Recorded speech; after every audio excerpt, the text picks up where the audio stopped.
Hello everyone, my name is John Silky. I would like to show you an app that I built called Bamazon. Now, Bamazon is essentially a command line interface app that has a customer view, a manager view, and a supervisor view for making and managing purchases of various products.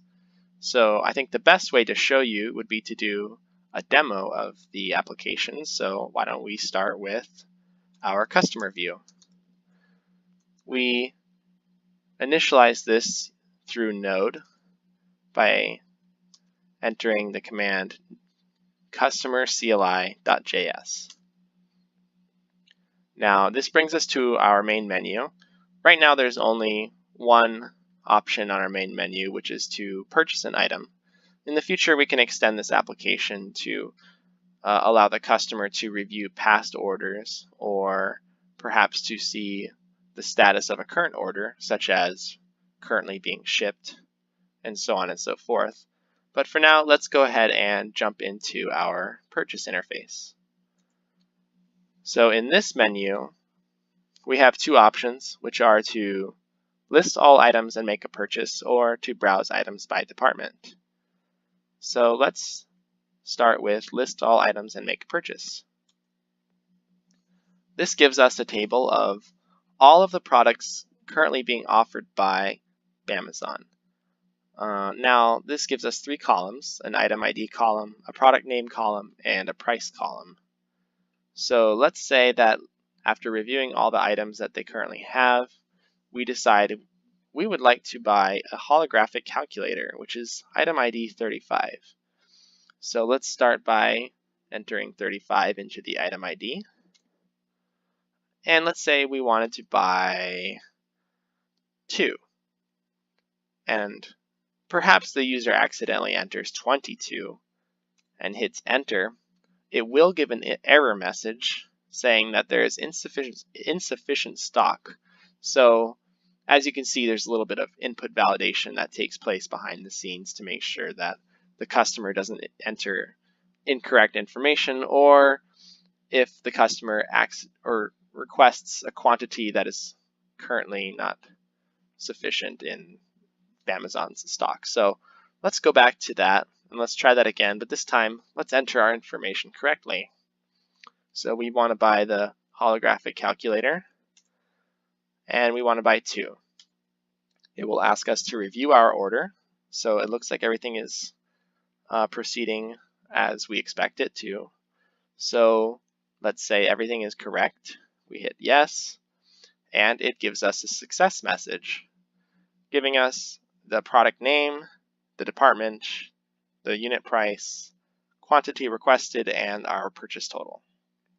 So let's go into the other purchase interface, which is a little bit more user-friendly, called Browse Items by Department. Now this allows the user to see a list of all the departments that currently have products being offered by Bamazon. So we can just scroll down. We don't have to enter anything into any input field yet. So let's say we wanted to buy something in the bed and bedding department. So as you can see, we get a list of items here of all the items that are currently being offered by Bamazon. And as you notice, this is dynamically generated. So all of these menus are not hard-coded into the application. These are the results of queries that take place behind the scenes from our database of items that have a stock greater than 0. So let's say we want to buy Superman bed sheet set for a twin-size bed. So let's enter that. Let's say we want to buy 2. It asks us to review our order, making those calculations for us. The information is correct. We hit yes. And as you can see, the order details pretty much is the same as we saw previously. So that is the end of our customer view. So let's exit out of that and let's look at some of the other features of this application. So let's go into our manager view. Now the manager menu has 4 options. It's view products for sales, view low inventory, add to existing inventory, and add a new product. So let's just start with the top option here. So view products for sale is similar to the customer view, but in this case, this gives us a lot more useful information that the customer does not need to know, but a manager might find very useful. So just like in the customer table, it orders everything by item ID. It also gives us the product name, the department, the price, and also the stock quantity, and as well as the total number of sales that each item has currently accumulated. So this is pretty useful information, but let's say that I wanted to just look at the items that have low inventory. So I would go into our main menu again and we'll enter low inventory. Now this table, as you can see, all of the stock, the quantity is less than 5, as you can tell from this table. So that might help us decide which items we would like to add to the existing inventory. So there's an option here to essentially add stock quantity to existing inventory. So let's start that. Let's say we wanted to increase the stock of our Faraday microwave F100. So let's do that. We'll enter the item ID, 32, and we want to increase the stock by 10. It will give us a message that says the product stock was successfully updated. And now let's see if it shows up in our low inventory anymore. As you can see, the microwave is no longer showing up in our low inventory. However, it is showing up in our products table with a quantity of 13 items, which is useful because it shows us that it was successfully updated with what we requested. So now we have one more option in this manager menu, which is to add a new product. So let's go ahead and do that. So let's say we wanted to add a new microwave model to our inventory. So let's go ahead and enter Faraday microwave F500. Enter a department name. That will be electronics.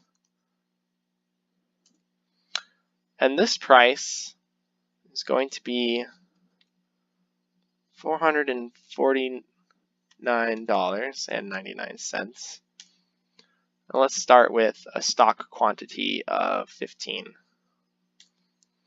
Okay, it will ask us to review our new product information. It's correct. Let's enter yes. And it says that it was successfully added to our inventory.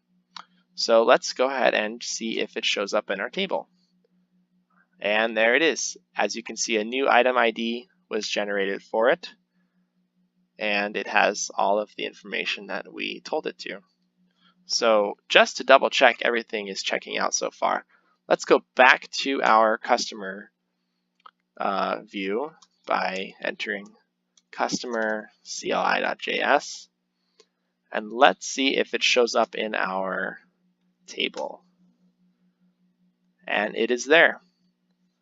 So let me go ahead and exit out of this interface. I'm going to give it some dummy ID information and dummy quantity information, and that gets us out with an error message. So let's quit. Let's look at our last view, which is the supervisor view. Supervisor CLI.js.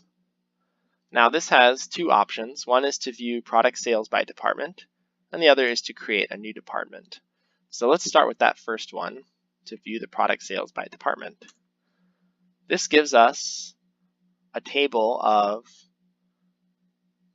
all the departments ordered alphabetically, their overhead costs, the total product sales, which is a sum of all of each product's sales column, which we saw in the manager menu. It adds up all of those sales according to a given department.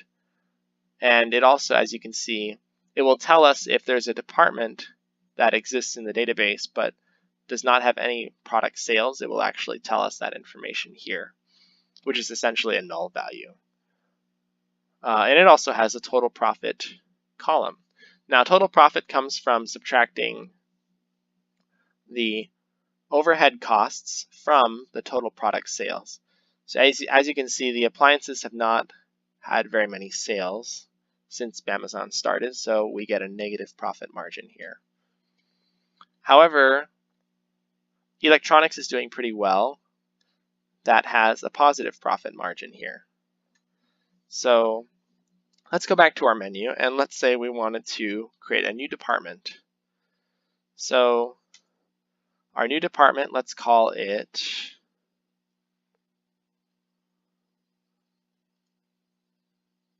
utensils. The overhead costs are, let's say, $800. It will ask us to review our information. We will say yes. And now let's see if that department is showing up on our table. As you can see, it does show up here, and it also tells us that no products have been added to our utensils department yet. So that is the end of our Bamazon demo. I hope you enjoyed it, and have a wonderful rest of your day.